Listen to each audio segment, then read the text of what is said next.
Hello, welcome to this week's Naked Scientists with me, Chris Smith, and with Hannah Critchlow. Hello, and this week, why biofuels cost the Earth, how a neutron star proved good old Einstein right, and what our voices tell you about our body shape.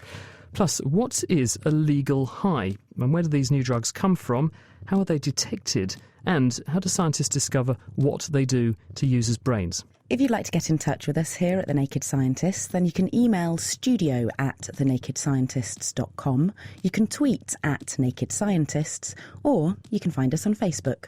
The Naked Scientists podcast is powered by ukfast.co.uk.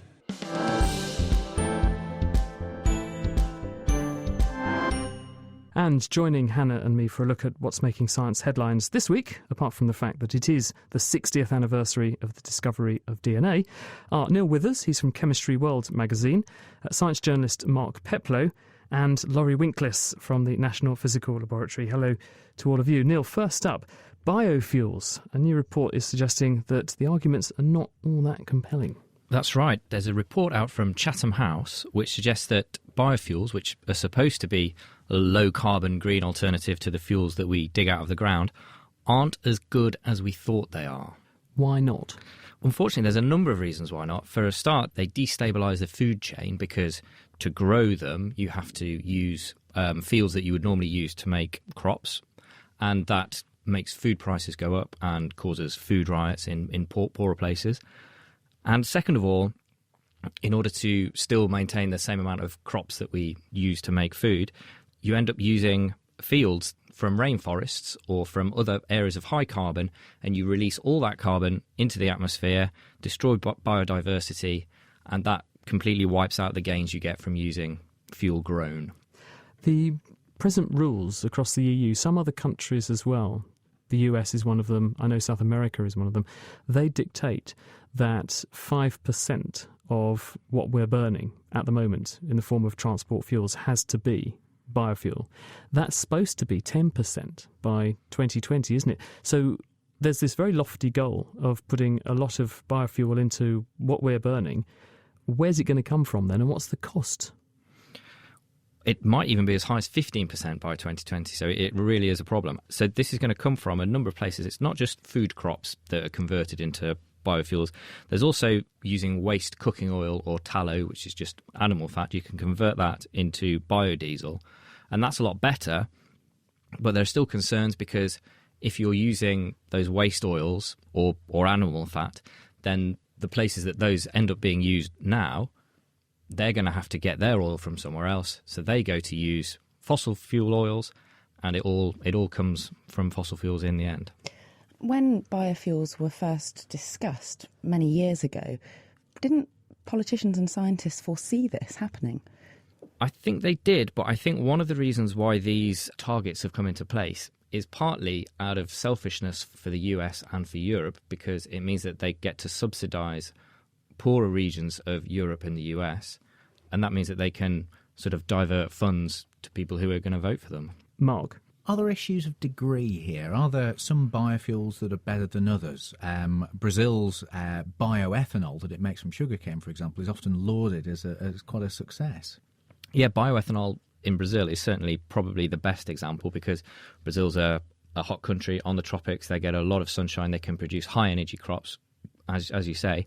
But unfortunately, the subsidies that American farmers get to produce bioethanol from corn means that the market's fallen out for bioethanol, so they're losing out.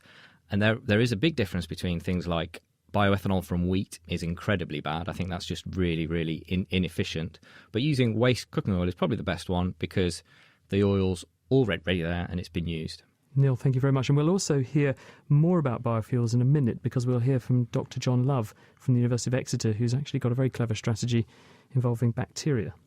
But next, Laurie, I believe that you've been looking at a paper where researchers have solved the puzzle of why LEDs droop. It does sound a little odd, but just bear with me. There's nothing mechanical about this droop. This efficiency droop that LED manufacturers and lighting manufacturers speak about is actually when you get a drop in the efficiency of an LED when you increase the current that you apply to it. And the major problem with this is that if we want LEDs to be very bright, we want to apply a large current to them. So we want to increase the current and then increase the light output from the LED. But with a particular type of LED, you actually don't get that. You get a kind of a deviation from this perfect straight line. You get this droop in efficiency. And a group led by Claude Weisbuch, who is from the University of California in Santa Barbara, that is it's just actually being published in the next week or so, seems to have actually discovered the culprit of this efficiency droop. And they've actually made some real measurements, very definitive measurements, to prove that their theory is actually correct. How have they done it? What have they done? Well, basically, these LEDs that they use are called InGaN, so indium gallium nitride LEDs. And basically what they've done is they modelled, about 2 years ago, a group modelled this LED and tried to understand why they were getting this drop in efficiency.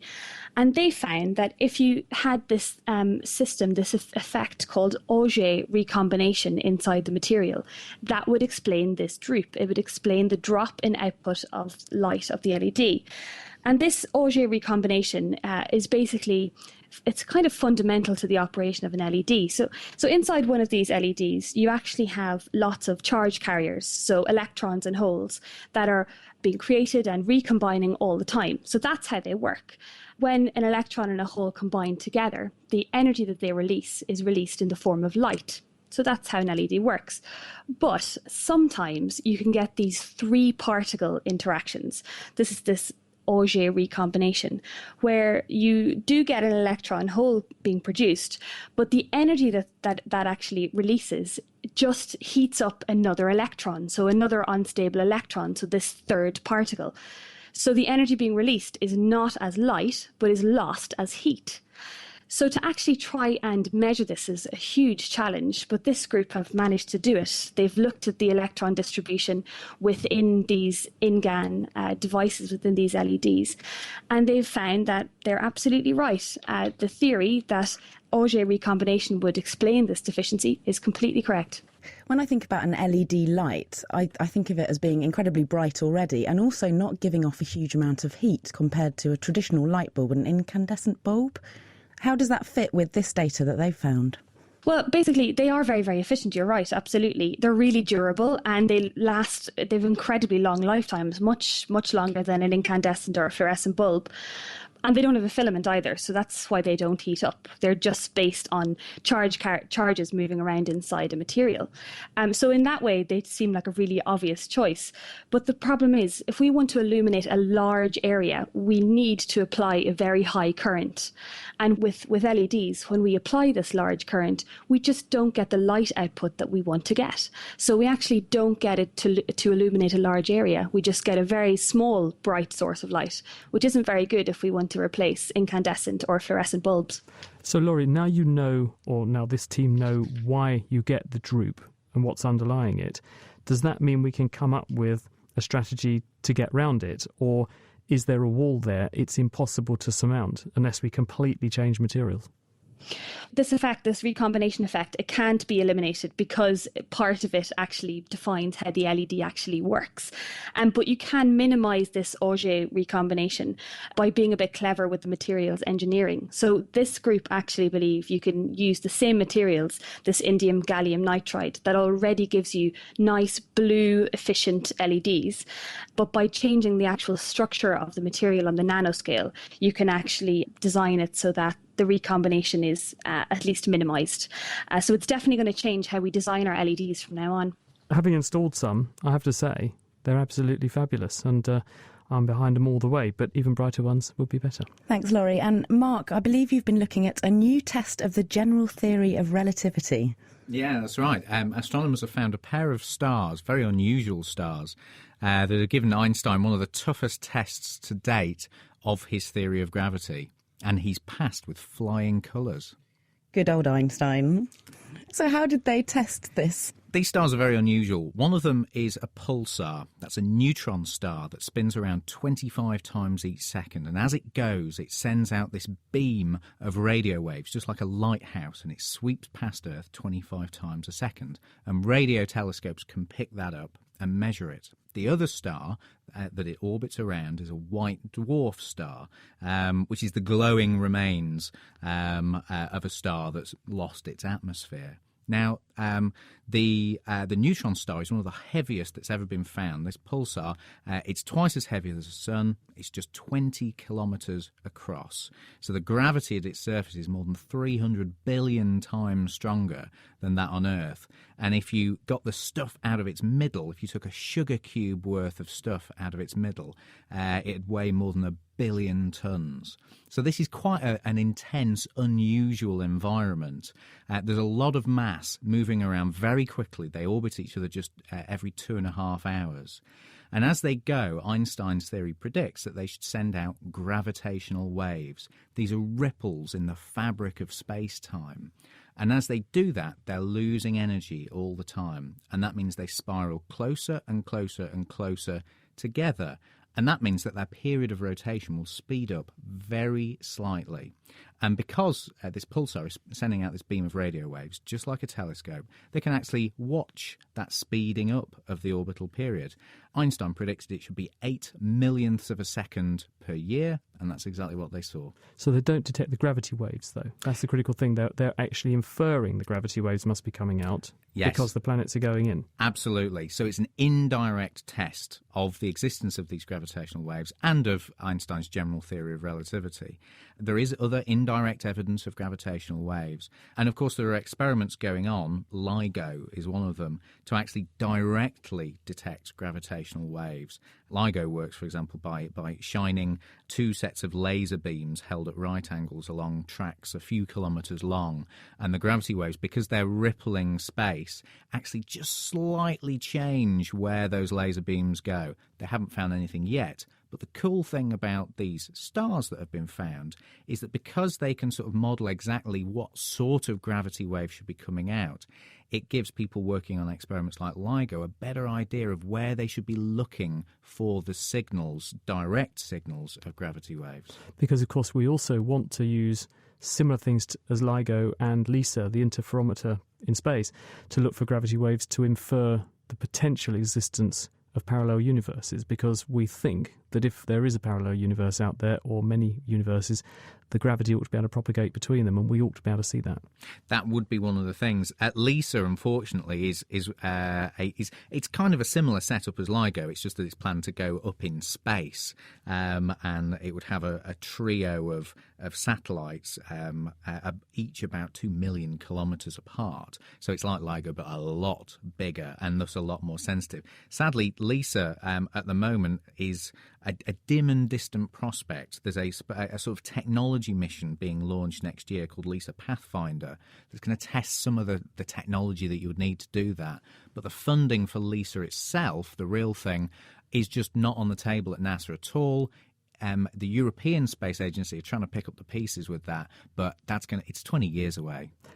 Good to know that Einstein was right. Thank you very much, Mark Pepley.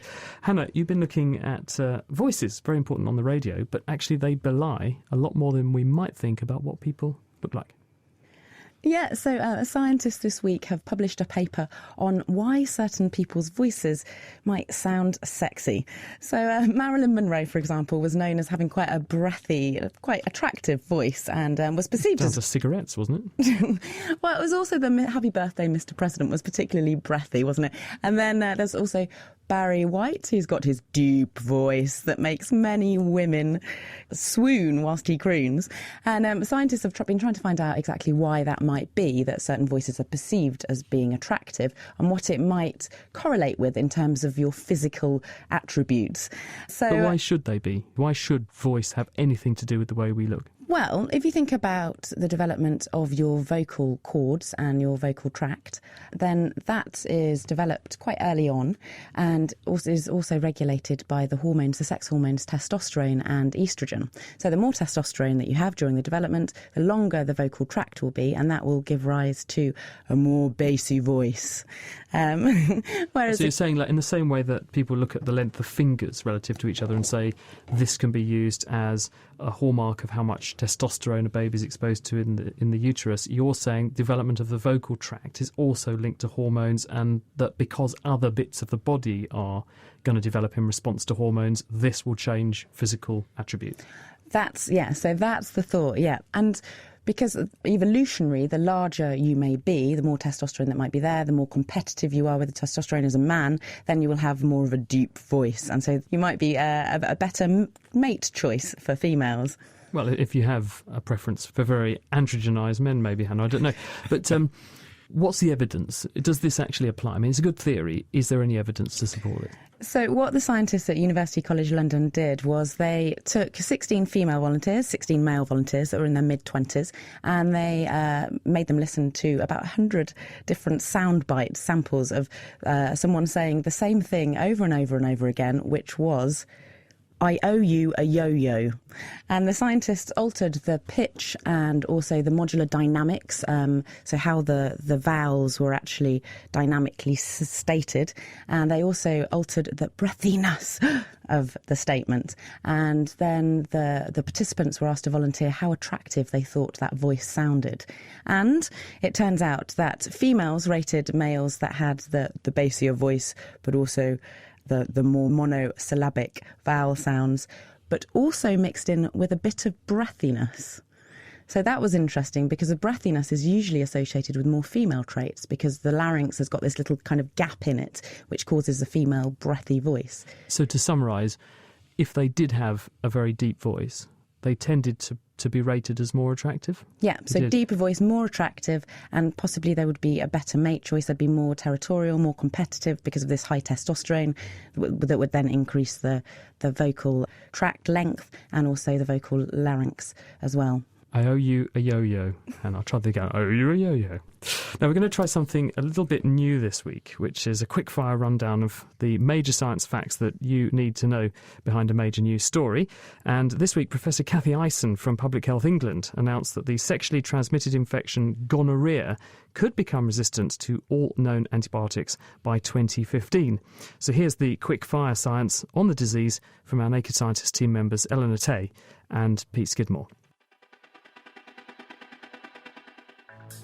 Gonorrhea is a sexually transmitted bacterial infection most often seen in young adults under the age of 25. With 62 million new cases each year worldwide, it's the second most common bacterial STI after chlamydia. Gonorrhea is on the rise in the UK, with records showing a 25% increase in cases in 2011. It's transmitted between people during unprotected sex, but may also be passed from an infected mother to her baby during birth. The bacteria can infect all parts of the female and male reproductive system, as well as the eyes and throat. The infection is often symptomless, but may cause yellow discharge and a burning sensation when urinating. If left untreated, more serious complications can occur, including the destruction of the fallopian tubes and infertility in women. Gonorrhea is normally treated with a course of antibiotics, but some strains are developing resistance to these drugs. Almost a quarter of strains are now resistant to penicillin, so alternative antibiotics are having to be used. In time, these may also become ineffective. With no new antibiotics in the pipeline, awareness of safe sex practices and regular checkups are still the best form of protection. So watch out. Thank you, Eleanor Tay and Pete Skidmore. Thank you also to our news panel this week, Neil Withers, Laurie Winkliss and Mark Peplow. You can find out more information, including the references to the papers we've been discussing, on our website at nakedscientist.com/news. This is The Naked Scientist with me, Hannah Critchlow, and with Chris Smith. Now, earlier, Neil discussed whether biofuels are really the answer to reducing our reliance on fossil fuels. But this week, a paper in PNAS revealed that E. coli bacteria can be used to produce biodiesel that is identical to the fossil fuel diesel that we currently use. This work's been pioneered by Dr. John Love. He's from Exeter University. John, why were you trying to do this? What was the motivation? Oh, the original motivation was that the current biofuels that we use, the first generation, ethanol and plant oil-derived biodiesel are actually not that good, not just because of the problems that you were mentioning earlier, but also because basically in a car engine, they aren't, they're not great, they don't burn very well, they have problems, they clog up the engine, there are issues with quality control as well, and so really what we wanted to do was to see if we couldn't generate biologically a fuel that was exactly what we needed for the retail fuel market. And rather than actually sort of having substitutes or additives, what we can do is have fuel replacements that wouldn't affect the efficiency of modern engines. I was of the opinion that scientists are already modifying microorganisms to produce diesel and diesel-like substitutes, algae, for example. So what can you add by doing it in E. coli instead? Well, so basically, algae are very, very useful, actually, and I also do work a little bit on algae, and I'm a big fan of algae. The problem is that the amount of land required to actually grow algae right now is substantial, and also the amount of capital expenditure into developing algal farms is very, very large right now. Even though you've got the concept of the integrated biorefineries, whereby you could use, say, water treatment plants to feed algae, and maybe nuclear power, hot water to actually heat them up, there are some issues regarding algae which you just can't get around, and that is the amount of sun hitting the pond and the depth of pond, self-shading and all these sort of issues. And of course E. coli will grow in the dark, won't they? Exactly. So you can get around that problem. It'll grow in a great big tower, so essentially your land footprint is quite low. And also E. coli, the technologies of E. coli fermentation, if you like, are there in the pharmaceutical industry, and the technologies of, say, the brewing industry, which relies on yeast, can be fitted into an E. coli-style system. So first off, what does it take to make E. coli make diesel? Because just in case anyone isn't aware of this, E. coli don't make diesel normally, do they? No, they don't, not at all. In fact, it's quite intriguing because a lot of microorganisms do make a lot of alkane-like compounds. A lot of animals actually make alkane-like compounds. For instance, birds use an alkane-like wax to waterproof their feathers. Plants use it on their cuticles to stop water evaporating from the leaves. Insects use it in their cuticles for the same reason. Cyanobacteria use it as well for a reason that we don't really understand just yet. But the thing is that E. coli does not do it. E. coli, though, is the workhorse of the laboratory. And so what we thought we'd do is, if we cannot find the organisms that can make the alkanes in sufficient amounts, can't we engineer them to make the alkanes that we need and that we want? So what we did is we trawled the literature, trawled the GenBank and various things like that, came up with a few solutions that were possible, and then built artificial synthetic metabolic pathways in order to generate the biofuels. And the conversion basically goes from free fatty acids to an aldehyde to the alkane. And we trim and we customize the chain length, the carbon chain length, and the carbon chain configuration at the free fatty acid stage. So, in other words, what you feed the bugs determines what they churn out? Well, not really, no, because actually what we feed the bugs right now is glucose. And really, glucose is the source of most of the energy in the E. coli cell, and it will eventually be converted to a free fatty acid. If we were able to feed it another substrate, then it would just use it as an energy source, and it would also take that to a free fatty acid. Providing there's some carbon there, we can actually construct these fatty acid carbon chains. So you've taken chunks or modules of, I suppose, bits of metabolic pathways from a range of different microorganisms, reassembled them all in E. coli, so it's got this ability to do this synthesis. Yes. It then makes these chemicals that, to all intents and purposes, are very similar in composition to diesel.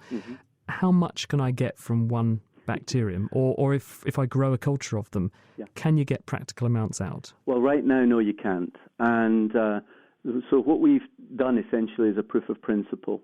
What we need to do next is to actually work out the bottlenecks in the metabolic pathways, to try and iron out any competing reactions to make the process much more efficient, and potentially also boost the amount of fatty acid that is produced by E. coli. And there's a wide literature in actually doing that, so that might be relatively feasible. What we'd also like to do is alter the inputs, if you like, into the system, not just the outputs, so that we can get the E. coli to feed off a variety of substrates and not just right now glucose, but perhaps sugars derived from lignocellulose, so the degradation of wood, or perhaps even waste products we wouldn't accept actually as useful right now. All right, well, we must leave it there, but it looks like there's a little bit of optimisation to do, but every reason to be optimistic. John, thank you very much. That's John Love. He is from the University of Exeter, and that work was published this week in the journal PNAS. This is The Naked Scientist with Hannah Critchlow and also with me, Chris Smith. And if you'd like to get in touch with any questions or comments, you can email us. It's studio@thenakedscientist.com. You can also tweet @nakedscientist, or you can look us up on our Facebook page. Now, last year in the UK, 73 completely new legal high drug compounds were found in clubs and bought over the internet by the police. But how do scientists keep up with this constant flow of new and untested chemicals that are being released and flooding the market? Well, in a moment, we'll be talking to Colin Davidson from St George's University of London about how he analyses the effects of these legal high drugs on the brain. But first, analytical toxicologist John Ramsey explained to me how his company, Tic Tac Communications, which produce a commercial drug database used by UK healthcare and law and order professionals, track the appearance of new drugs and what constitutes a legal high. A legal high is a compound not controlled by the Misuse of Drugs Act. Drugs that mimic existing drugs of misuse but have been modified sufficiently to just tweak them to bring them outside the Misuse of Drugs Act, but are similar enough to maintain the pharmacology.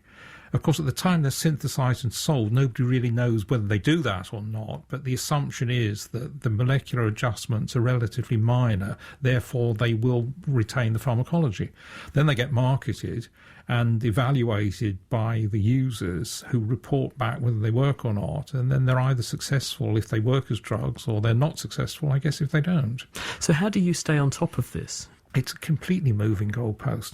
We discover a new compound, we find out about it, we tell the legislators, they make it illegal, and then the bad guys look for a new compound. So we go round and round this circle with a constant number of new compounds being made and detected and then controlled. So do you have to dip into the marketplace, for want of a better word, to see what's doing the rounds then, to keep updated? Yes, we have lots of different strategies. I mean, we can only work within the law, obviously, that's one issue.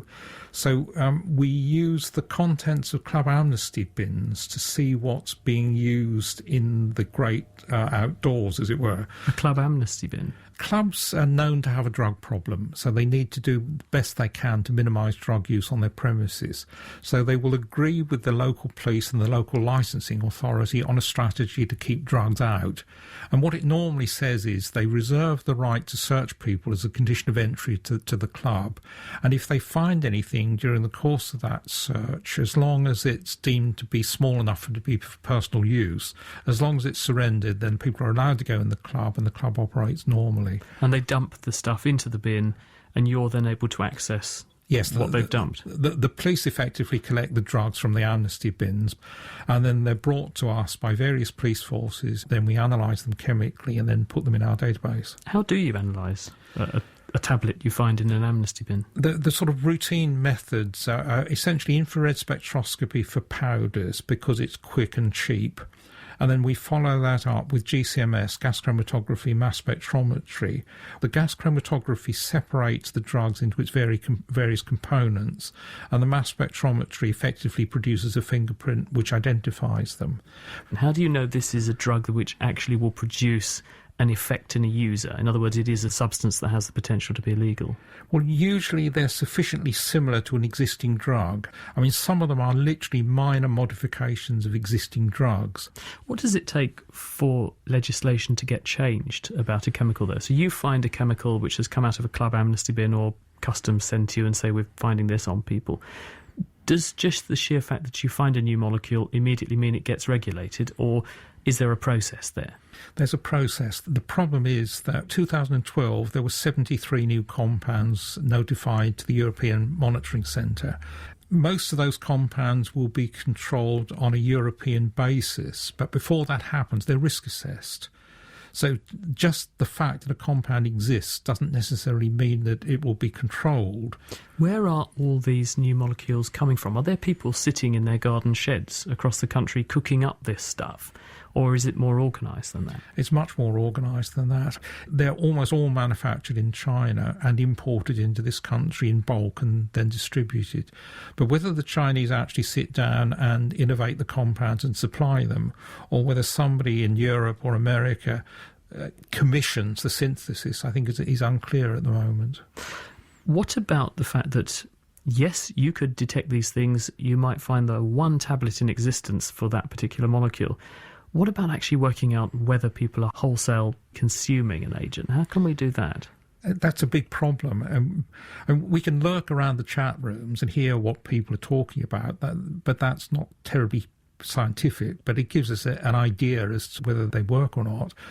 But we also have a strategy where we analyse bulk urine samples and look for the presence of these things, typically urine collections from public urinals, and we take samples from those and we can analyse them as an anonymous pooled bulk sample and find out what's in them on a Saturday night in a particular district. I do remember reading a paper maybe about 10 years ago or so where someone had gone and collected samples from the River Po in Europe and said there must be something like 1 million doses of cocaine washing down the river every day based on their findings. So you can just go and analyse river water to find out what people are using. Can you sort of go to that extreme with these other molecules? Oh, we absolutely can. I mean, the pooled urine analysis has more sensitivity. You know, we're collecting undiluted urine from, I don't know, a couple of hundred people typically. When you get onto sewage treatment works, the number of drug users contributing to the pool has to be quite high before we can detect it. Nonetheless, we can easily detect MDMA from ecstasy tablets, cocaine, heroin, methadone, and a whole variety of other compounds as well. And indeed, we have a project called SUPROF, which is researching exactly these issues. We're looking for differences in drug use in different countries and in different populations. We're looking for the effectiveness of strategies to try and defeat drug use. And we're also looking for the occurrence of these new compounds as they become available. When I was a medical student, we were shown a video of the very famous case of the MPTP story. Someone was trying to make a heroin substitute, and lots of people turned up with the symptoms of Parkinson's disease. Yes. And that always stuck in my mind, and I thought if I was ever offered a tablet in the club, I would never take it because the person who made that drug did not know they put this other toxin in by accident.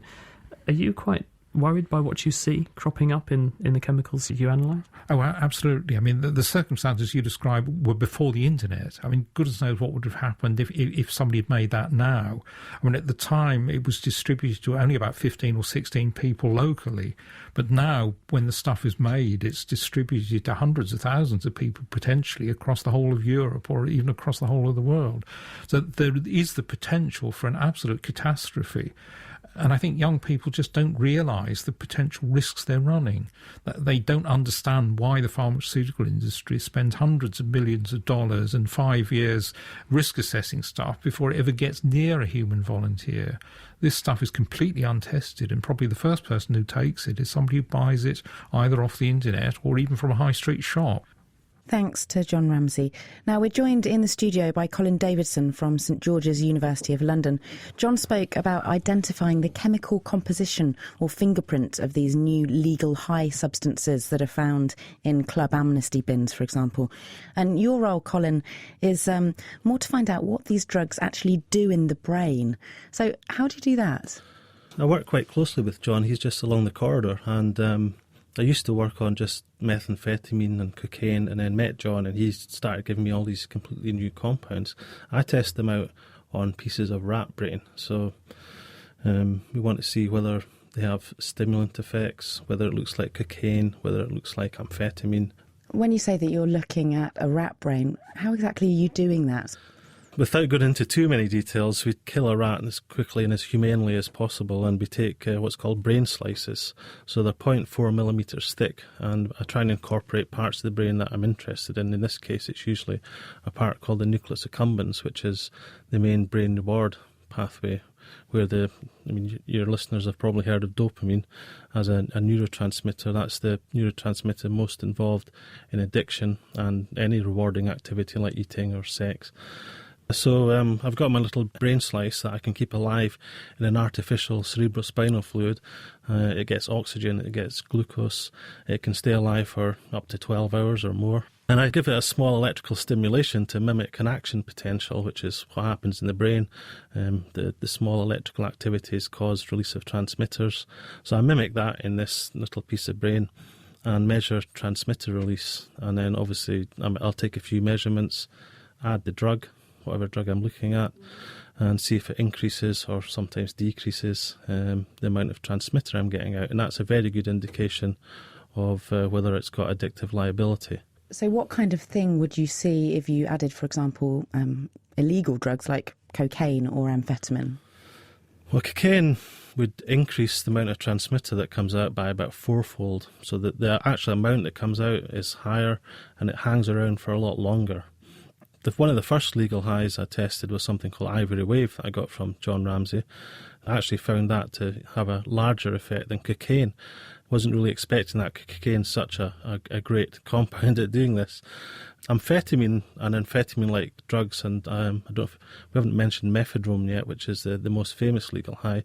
It seems to be a bit like amphetamine and ecstasy, but they can cause transmitter release without action potentials, which potentially makes them more dangerous, I think, because it's been shown that amphetamine and methamphetamine, these types of compounds, actually cause neurotoxicity in animals. There's a lot of animal studies on that, and I did some of those when I worked in America, but also it's been shown quite recently that human methamphetamine, amphetamine addicts do have problems with their brains. There's brain lesions and very long-term problems after using them. So it's causing cell death, these nerve cells, to actually die. Especially in the dopamine system. And a long time ago it was hypothesised that this cell death might lead to early onset Parkinson's, to go back to what Chris was talking about earlier.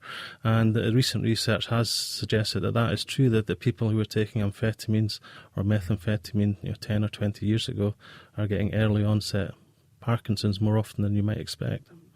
And what about drugs like, for example, benzofury has, I believe, been on the scene for quite some time now, and it seems to be very popular, and it's legal at the moment. Yeah, I was at a conference yesterday in Bath, actually. It was one that John Ramsey was organising, the SUPROF, the Sewage Profiling Conference, and someone gave a talk there and mentioned that benzofury is actually one of the most popular drugs at the moment.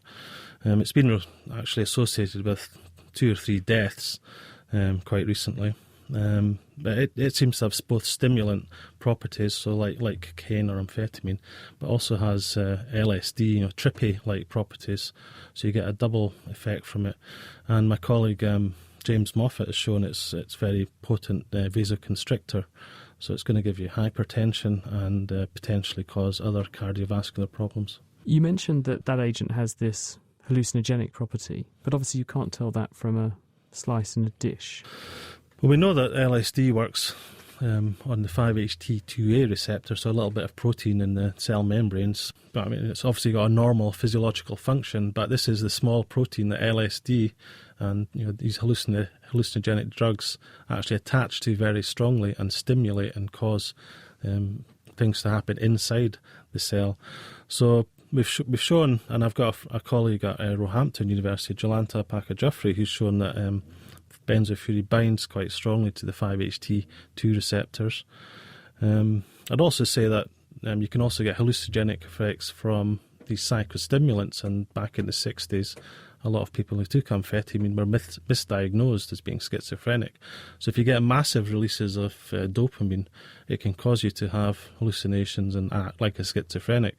So these drugs, like the one I mentioned earlier, desoxypipridol, which is very potent, has actually caused these sort of effects in abusers, and they've done some crazy things recently. What about working out whether or not these drugs are toxic, because by measuring the nerve transmitters coming out, that tells you something about what they're doing to the brain. But what about, going back to your earlier point about the fact that they will do damage potentially, how can you tell that from your slice experiments? Can you? Yeah, I've got a method to measure mitochondrial activity. So one of the ideas is that some of these drugs might mess up your mitochondria. And for your listeners, mitochondria are the small things inside your cells that produce energy, ATP. So if you run out of energy, the cell dies. And that's been shown for methamphetamine and amphetamine. It can cause damage to neurons, probably by disrupting mitochondria. So I've been looking at some of these new legal highs using this mitochondrial stain in brain slices. But the ideal thing to do would be to try some long-term studies where you might dose an animal with one of these drugs for a few weeks, then see what effect it's had. That's the best way to do it. So, Colin, once you have this data about how these compounds might affect the brain in terms of causing cell death, addiction, and also have psychoactive properties, then what do you do with this data? Who do you tell, and then what happens? What's the next step? Well, typically we try and publish it in a good journal, but that's quite a long process. So, we always try and disseminate the data to the appropriate people, and I have given some talks to the ACMD, the Advisory Council on the Misuse of Drugs, who would inform the government whether they thought something was dangerous or not. I give talks to various scientific meetings and so on, and get the data out there to the people that need to know. So I guess in general you work out how these things work, and that informs the reports that John's able to do as well, because he can say, we know what the molecule is, and Colin has told us vaguely what it's doing to the brain, and then hopefully also get a publication out of it. Thank you very much, Colin Davison. Now, researchers might struggle to keep up with new legal high compounds being developed, but scientists face a different problem when they try to research illegal compounds. Because David Nutt, Professor of Neuropsychopharmacology at Imperial College London, and he's also President of the British Neuroscience Association, had hoped he could investigate the potential of using psilocybin, which is the active psychedelic ingredient in magic mushrooms, to treat depression. But he and his team then ran into a mountain of red tape when they tried to set up a trial. Kate Lamble spoke to him about these obstacles. We've discovered a serious obstacle to doing this research clinically, which is that there are two complex sets of regulations that really make life very difficult when you want to do studies in patients. And those are the fact that psilocybin, like many interesting drugs, are controlled under the Misuse of Drugs Act, but they're put in a particular schedule called Schedule 1, which means that they're especially difficult to study because they have specially complex controls. And those controls are arbitrary. They don't relate to the harm of the drug. So it's kind of paradoxical. I can study heroin easily because my hospital is allowed to hold heroin, but it's not allowed to hold cannabis or psilocybin, which is absurd because heroin is obviously much, much more dangerous. So the rules are arbitrary, they're old-fashioned, they were stuck in the 1970s and we haven't moved on. So that's the first thing. The second thing is this recent set of legislation called the European Clinical Trials Network, which has really screwed up human psychopharmacology in Europe. And that essentially sets a whole series of extra barriers to doing clinical research. Let me give you an example. I can prescribe a drug for blood pressure. Beta blocker has been around for 50 years. If I want to research with it, I have to go through a bureaucratic process which can take up to a year to get all the permissions. They make it virtually impossible to do trials unless you've got a company behind you with hundreds of thousands of pounds, because it just costs that much to go through these regulations. So that's what we're up against, these two great obstacles of the law and the clinical trial regulations. You mentioned it's a Schedule 1 drug, which I think means it's got a high potential for abuse and there's no recognised medical use. How does a drug get classified in that way that seems to restrict it from research? Well, it gets incorrectly classified. It's kind of painful to have to explain why this happens, but let me take you through it. In 1960 and 1970, the United Nations held a worldwide convention to do something about illegal drugs on an international scale. They were about looking at drug harms. And they decided that they would create a schedule for drugs which were thought to be harmful and which had no medicinal use. And the British government went along with it, and this Schedule 1 was set up. And then they looked at the drugs. They came across psilocybin, and they said, oh, well, that has no medicinal use, therefore it must be Schedule 1. The evidence of harm was very limited, but they just thought that all psychedelics were harmful, so they put them all in Schedule 1. They then put cannabis in Schedule 1, even though cannabis was a medicine. It was a medicine until they put it in Schedule 1, then it stopped being a medicine. So there was an arbitrariness to it, a perverseness to it. And then in 2005, mushrooms themselves, which were legal until 2005, they were put into Schedule 1, Class A. And it was an example of, we see all the time, where politicians will goad each other to be harder on drugs. And of course, everyone thinks, being hard on drugs is a good thing. By and large, being hard on drugs is not a good thing for research because it completely stifles research. Some people would say that putting it under Schedule 1 and restricting it is because we're worried about protecting patients and these drugs being addictive in some way. Is there any worry with mushrooms or psilocybin that if it's used for depressive patients, it might have an addictive quality? You see, that's one of the amazing things about psychedelics. They're not addictive. Before LSD was banned in 1964, there were 6 trials of LSD to treat alcoholism. And there's been a recent meta-analysis of that work, and it shows that it's as effective as anything else we've ever had. It's anti-addictive. A lot of people go overseas, they go to Vietnam and Thailand to have Ibogaine treatment for their addiction. Yeah, there's a whole body of literature about the mind-changing effects of psychedelics can be useful for addiction, as they may well be useful for depression and for dysthymia and all the other things that people get benefits from with them. We're now seeing a lot more research into how Class A drugs, as we see them, quite illegal drugs like ecstasy being used for PTSD and things like that, and these drugs having medical implications. Do you think that legislation is holding us back, or do you think that there is a certain amount of caution that we should be using? Ecstasy is quite I can say, most of the drugs in Schedule 1 are nothing like as harmful as the drugs in Schedule 2.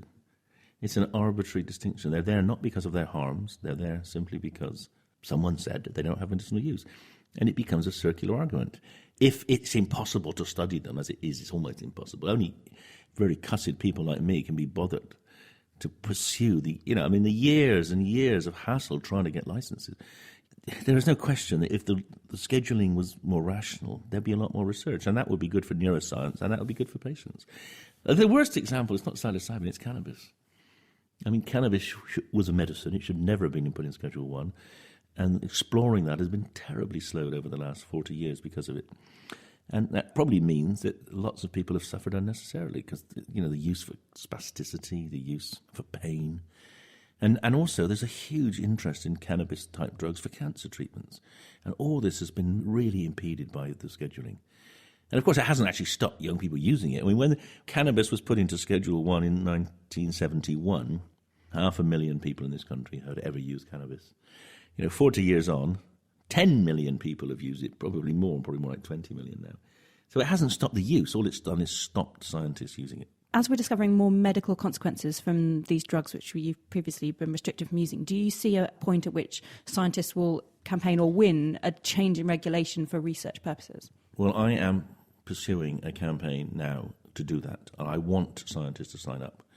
I've written with a couple of colleagues quite a powerful piece coming out in Nature Reviews Neuroscience in June that argues the folly of what we've done for the last 50 years and strongly challenges the government to change. So I want scientists behind me because I think when they see the missed opportunities, they'll realise that neuroscience hasn't expanded. It particularly feels like consciousness and pain research. There are enormous insights to be made from drugs like psilocybin and cannabis. Let's say that you finally get the trials underway. What's your foresight of when we could find out whether this can be turned into an effective treatment? The current plan is this: get the trial started as soon as possible. If there is significant benefit, then obviously we want to find a way of making it available to psychiatrists. And this is why the law must change. Because I can tell you that under the current law, psychiatrists would need to have a licence to use the drug. The licence costs £6,000 and takes a year to get, so they're not going to use it. Hospitals need to have a licence to hold the drug. There's only 4 hospitals in the country with that licence. So we must change the law to anticipate benefits of these drugs so that patients can then have access to them. Thanks to Professor David Nutt. So, do you think the laws governing the research of Schedule 1 drugs should be relaxed? You can let us know your thoughts by emailing studio@thenakedscientists.com. You can tweet @nakedscientists, or you can find us on Facebook. Thank you very much. You're listening to The Naked Scientists with me, Chris Smith, and also with Hannah Critchlow. And now, closing the show, it's time for Question of the Week. This week, we gleefully go in search of solving a sleepy riddle of a question. Stuart sent this in. Hello. I'm wondering about the fact that I and 2 of my sons are consistently able to wake up quickly in a happy demeanour, whereas my wife and my other son have trouble waking up, no matter how much sleep they've had, and they have a somewhat less cheerful disposition. Could this be genetically based? Love the show, by the way. So, is there a relationship between being an early riser and being chipper? We turn to the sleep clock expert, Dr. Mick Hastings from the Medical Research Council in Cambridge. He had some follow-up questions for Stuart, and it turns out that grumpy family members are still grumpy, even if they get to have lie-ins and adjust their sleeping patterns during long holidays. So it doesn't seem to be the case that the bad mood was simply due to going against their midnight owl body clock cycles. So, given it's not natural body clock differences, what could be going on in the brains of these different groups? Michael explains. Well, this is where it gets more biochemical, but I'd argue even more interesting. We do know that how well we feel, our mood, of course, is determined by the chemicals in our brain, the neurotransmitters which are active. And we also know that the body clock controls the activity levels of those neurotransmitters. There's one in particular called serotonin, which is also called 5-HT, which is a sort of happy neurotransmitter. And quite a number of drugs which are used to control people's moods act through serotonin and the receptors it works upon in the brain. So one possibility could be there's just something different in the way in which the body clock controls serotonin patterns in the grumpy and happy people within this family. Something else we could look at where we know the body clock has a direct effect on mood is through a hormone called cortisol.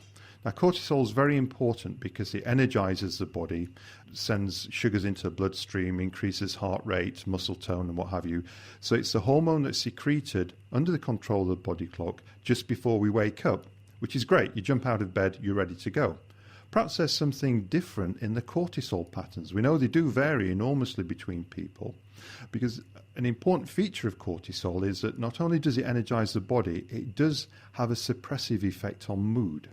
Now, of course, I'm not a clinician, I'm a basic biologist, but an interesting experiment would be to take some saliva samples from individuals, measure their cortisol levels, and just see if there's a correlation, a relationship between how grumpy people are in the morning and their morning levels of cortisol. So, possibly changes in the serotonin or cortisol levels in the brain could be affecting these morning moods. In this case, is there anything that Stuart's wife and grumpy son can do to cheer themselves up in the morning? I think it's important to think about what might make them happy. Perhaps they could give themselves some little treats to wake up to, hot cup of drinking chocolate or the sunlight shining on the bedroom wall. And perhaps the bouncy and bright Stuart can help deliver these nice little treats to his grumpy family members. Well, moving on, we turn to tackle next week's question. Neil and Babette MacDonald wrote in with this. Historians and archaeologists talk about ancient artefacts or structures that are so many thousands of years old. How do they date these objects? Is it just from carbon dating? And did these ancient civilizations have some sort of time and date recording system in place then as well? So, how best to date ancient artefacts? You can let us know your thoughts by posting on our Naked Scientists Facebook page. You can tweet at Naked Scientists. You can email studio@thenakedscientists.com. Or you can join in the live debate on our forum, which is at nakedscientists.com/forum. Hannah Critchlow, that's it for this week. Thank you to our guests, John Love and Colin Davidson, and John Ramsey, who joined us earlier in the programme. Thank you also to Hannah for joining me. The production this week was by Kate Lamble, and next week we'll be touching up on our knowledge of the science of conservation. The Naked Scientist comes to you from Cambridge University. It's supported by the Wellcome Trust and the EPSRC. My name's Chris Smith, and thank you for listening. Goodbye.